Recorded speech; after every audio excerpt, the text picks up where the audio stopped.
एक बार की बात है, कई सदियों पहले की गाथा है। एक प्यारी इजिप्शियन रानी थी जिनका नाम आनंदी था।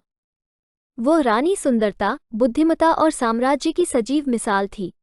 उसकी प्रेम कहानी दुनिया भर में गूंजती थी, लेकिन एक दिन की बात है, उसकी जिंदगी में बड़ा परिवर्तन आया। आनंदी का प्रिय राजा रमेश था, जो बहुत ही बुद्धिमान और सजग था। उनके बीच की प्रेम कहानी तो किसी दीवाने की तरह थी।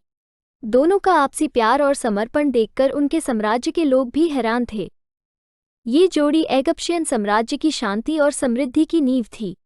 लेकिन एक दिन एक बड़ा विपरीत घटना घटी, जो रानी आनंदी के मानसिक स्थिति को बिल्कुल ही बदल दिया। राजा रमेश एक युद्ध में शामिल हो गए, जिसमें उन्होंने अपने प्राण की भी परवाह किए बिना देश की रक्षा की। ये खबर रानी आनंदी को अत्यंत दुखी कर दी। राजा के लौटने की बजाय उसकी मौत की खबर सुनकर आनंदी की दिमागी स्थिति खराब हो गई। उसका हृदय तोड़ देने वाला ये समाचार ने उसके मनोबल को काफी कमजोर किया। वो धीरे धीरे अपने आप से खो गई और उसका मानसिक संतुलन हिल गया।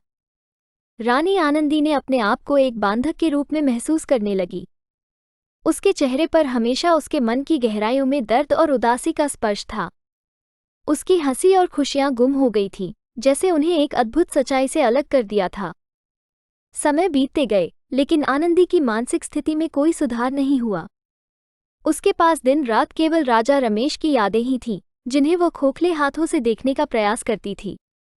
उसके सामने खुद को दिखाने वाली उस प्यारी और बुद्धिमता रानी आनंदी की यह अच्छी बुरी जीवन की एक सबक है कि किसी भी प्रेम की खोखलाहट से हमारी मानसिक स्थिति कितनी दिनों में हिल सकती है।